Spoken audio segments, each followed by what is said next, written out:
tous et bienvenue dans ce troisième numéro de l'émission Entrepreneuriat au féminin.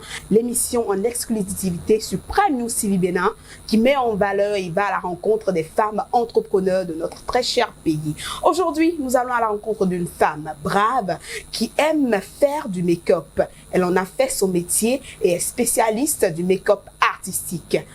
Menadel Ben Adeosi nous parle à cœur ouvert. Allons à sa rencontre. Yeah. Yeah. Yeah. Lady. Oh, Cécile. À nouveau, bonsoir à tous et bienvenue dans le studio Menadel Makeover. Nous allons toujours à la rencontre de cette femme artiste, je dirais, artiste en son genre, qui avec un coup de pinceau et de baguette de magie, je dirais, vous rend beau et belle et fait bien d'autres choses. Alors, Menadel, bonsoir. Bonsoir. Alors, présentez-vous à nos internautes. Alors, on m'appelle Adeosi Ben Menadel. Je suis maquilleuse. Je suis détentrice de licence en marketing et action commerciale. Et je suis maquilleuse par passion, autodidacte, et je maquille depuis un bon moment déjà. Alors, comment définissez-vous le make-up artistique? Alors, le maquillage en général, c'est de l'art, on va dire. Le maquillage en général, c'est de l'art, que ce soit beauté artistique ou cinématographique, parce qu'il existe plusieurs types de maquillage, que ce soit beauté artistique ou cinématographique, c'est de l'art en général et ça naît souvent d'une passion. Alors, donc, il y a différents types de make-up. Quels sont ces différents types de make-up et quelle est la différence entre l'un et l'autre? D'accord. Alors, on a le maquillage beauté qui consiste à maquiller une femme et à la rendre plus jolie, simplement. On a le maquillage cinématographique qui consiste à créer des illusions d'optique, à créer des fausses blessures, à raser le crâne d'une personne qui a les cheveux juste avec du maquillage, qui consiste à coller de la barbe dans le visage d'une personne, c'est-à-dire à créer un personnage de fiction, en fait. Et pour finir, on a le maquillage artistique qui est tout simplement une manière d'exprimer son art. Et ça peut aussi être confondu un peu avec le maquillage cinématographique, ça dépend du maquillage. D'accord. Eh bien, d'aucuns disent que le maquillage beauté surtout fait vieillir de plus en plus le visage. Est-ce que vous avez des astuces lorsque vous faites ce maquillage-là pour pouvoir démaquiller profondément les femmes? Oui, déjà il faut utiliser de l'huile pour se démaquiller. Quel type d'huile? Vous pouvez utiliser de l'huile de ricin, de l'huile de coco pour vous démaquiller. Du coup, vous appliquez l'huile dans le visage avant de laver le visage ou avant d'utiliser une eau micellaire. Ok, je vois. Alors, pourquoi avoir choisi faire du make-up? Est-ce une passion pour vous ou avez-vous suivi une formation qui ensuite vous a donné l'envie d'entreprendre dans ce domaine? Comme je l'ai dit plus tôt, je suis autodidacte. Je n'ai pas été formée. Tout ce que je sais faire, je le fais par passion et voilà. Juste par passion. Oui. Alors, avec quel budget avez-vous commencé cette activité? Parce que nous sommes dans votre studio, il y a pas mal d'investissements qui a été fait. Alors, avec quel budget avez-vous commencé? Et depuis quand avez-vous commencé cette merveilleuse activité que je vois? Ça s'est fait sur le long terme, on va dire. Comme toute chose, on commence petitement. Donc, j'ai commencé avec mon sac de maquillage dans la ville de Cotonou. De base, j'ai commencé 50 000, même moins. J'achetais les trucs petit à petit avec mon sac. J'allais dans la ville de Cotonou maquiller toute femme qui acceptait bien que je la maquille. Donc, c'est comme ça que j'ai commencé tout doucement. Après, j'avais pris un studio à Fidjourset et récemment, on a quitté Fidjourset pour ici depuis 2 ans maintenant. D'accord. Et tout ce parcours remonte à quand exactement? Ça va bientôt faire 7 ans que je suis dans le maquillage. Donc, ouais. Et vu que vous êtes autodidacte avec le temps, n'avez-vous pas cherché à vous faire former davantage pour avoir plus de spécialisation et tout? Bon, quand on est autodidacte, l'avantage de ça, c'est qu'on n'arrête jamais d'apprendre parce que je suis tout le temps sur les réseaux sociaux, je suis tout le temps en train à l'affût de connaissances, en train de chercher à me perfectionner, à découvrir de nouvelles choses. Je ne me borne pas sur une formation qu'on m'a faite, donc ce qui me permet de vraiment être ouverte et de pouvoir m'adonner à plusieurs choses différentes dans le domaine. D'accord, faire de l'art dans un pays comme le nôtre n'est pas chose facile, je l'avoue, et je pense que vous n'allez pas démentir cela. Alors, quelle est votre source de motivation? Je vais redire la même chose, on va dire la passion. Je suis vraiment passionnée par ce que je fais. Je peux maquiller de 8h à 8h sans jamais manger, sans rien faire et je ne serai pas fatiguée pour autant parce que j'aime ce que je fais. Donc, peu importe que ça paye ou non, j'aime ce que je fais. Ça ne veut pas dire que ça paye pas, paye. Mais c'est parce que j'aime ce que je fais que je suis toujours là-dedans aujourd'hui. Ok. Eh bien, ça paye, vous l'avez dit. Ça paye gros, moins ou comment? Ça dépend des périodes, ça dépend de l'événement aussi. Très bien. Quand par exemple on va réaliser un maquillage standard sur une cliente, là tout de suite le tarif peut varier de 9 à 15 000. Wow. Et quand c'est un événement, une dot, un mariage et autres, ça peut varier de 70 à 200 000 l'événement. Donc ça dépend. Ça dépend. Et les clientes ne trouvent pas aussi exorbitant le fait de payer 9 ou 15 000 francs pour juste le maquillage? Non, parce que je pense que celles qui s'intéressent à ça, ce sont des gens qui sont informés et qui savent que c'est ce que ça coûte, en fait.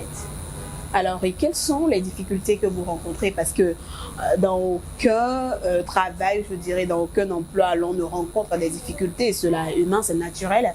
Alors, quelles sont les différentes difficultés que vous rencontrez au cours de vos activités? Dernièrement, on a eu une grande difficulté à cause de la COVID, qui a été très difficile à gérer parce qu'il n'y avait pas d'événements, les gens ne sortaient plus et on a vraiment senti au niveau chiffre d'affaires. Mais là, ça va mieux. Mais il faut savoir que dans tout, quel que soit le business, au cours d'une année, il y a des périodes mortes en fait. Il y a des périodes où il n'y a pas beaucoup d'événements, où les gens ne sortent pas beaucoup. Du coup, ces périodes-là sont assez difficiles à gérer. Mais on arrive quand même, on essaie quand même de compenser quand les bonnes périodes sont là et de gérer comme on peut. Et avec votre personnel, parce que je suppose que vous ne travaillez pas toute seule, donc avec votre personnel, comment les tâches se coordonnent, comment cela se passe au sein de votre studio? Les tâches, est-ce qu'on va... Bon, la majeure partie de mes clientes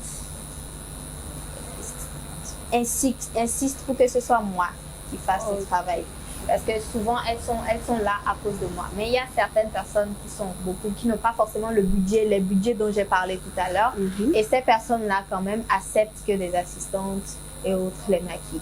Comment vous conciliez alors votre vie privée à votre vie professionnelle? Je voudrais passer là-dessus. C'est difficile. C'est très difficile, mais j'essaye quand même de faire la part des choses. J'essaye quand même de me donner de m'auto-donner des jours de repos. Et des jours que j'arrive quand même à consacrer à ma vie privée, à mon épanouissement personnel aussi. Je vous vois assez ambitieuse, une femme rêveuse, je dirais. Qui sera Ben Menadel Adé aussi dans 10 ans? Dans 10 ans? Ou quel est votre plus grand rêve? Parfois, les rêves, il faut les garder pour soi. Hein. Okay. Ben ouais, mais ça ne dérange pas de nous le dévoiler sur notre chaîne. Je me vois je me vois réorganiser l'industrie du maquillage avec plus de règles parce que c'est un milieu un peu pas très ordonné. Je me vois être pionnière, pourquoi pas, de beaucoup de choses dans ce domaine et pourquoi pas révolutionner l'industrie du maquillage, montrer aux Béninois lambda qui n'arrivent pas, qui devant un film peut se sentir stupéfait en voyant un certain type de maquillage, aient connaissance du fait que c'est du maquillage et vraiment informé en fait.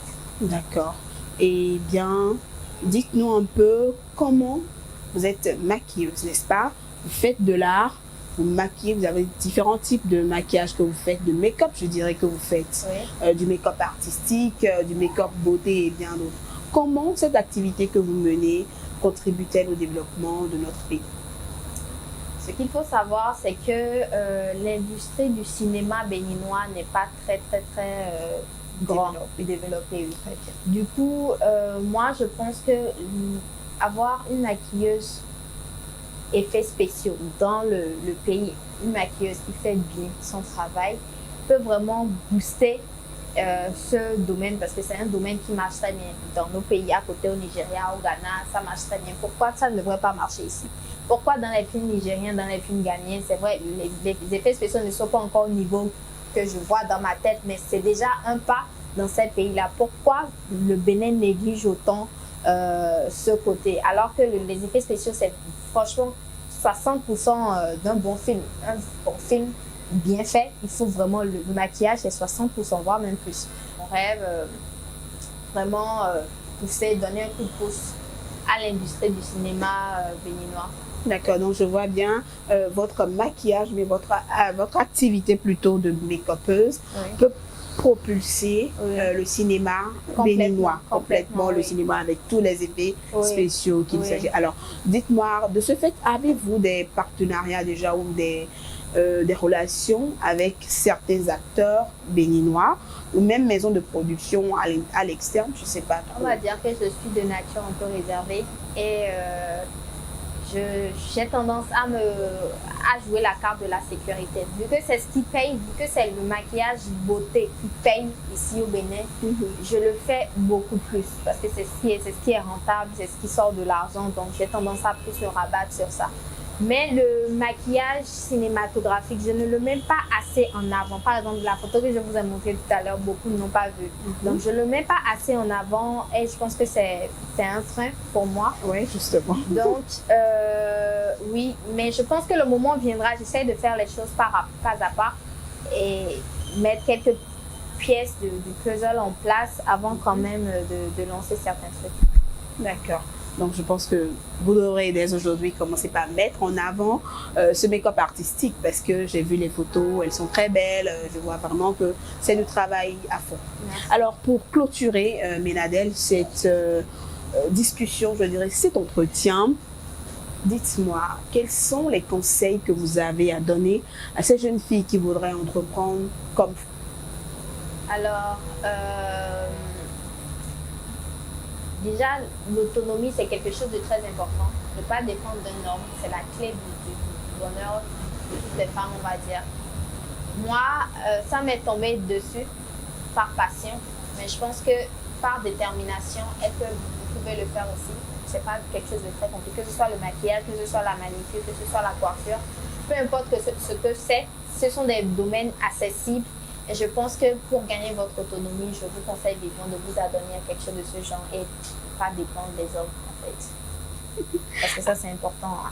Très important. Merci Ménadel et merci chers internautes de nous avoir suivis. Nous sommes à la fin de la première partie de ce numéro. Allons tout de suite dans le studio proprement dit pour voir notre chère artiste make-upeuse faire du make-up à ses différents clients. À tout de suite.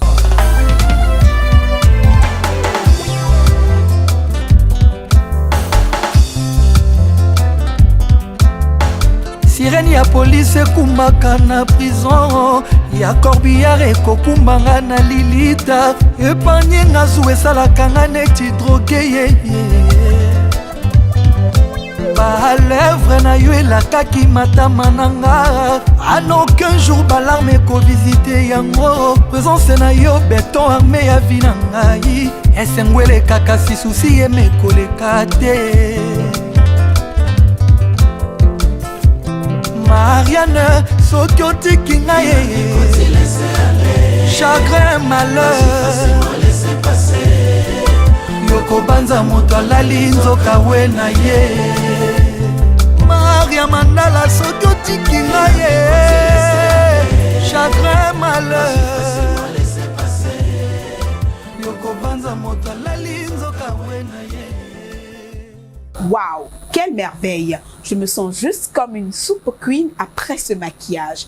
Chers internautes, n'hésitez pas à venir vous faire maquiller par Ménadel et vous sentir belle ou beau plus que jamais. Merci de nous avoir suivis. C'est la fin de cette émission. À très bientôt pour un autre numéro de Entrepreneuriat au féminin.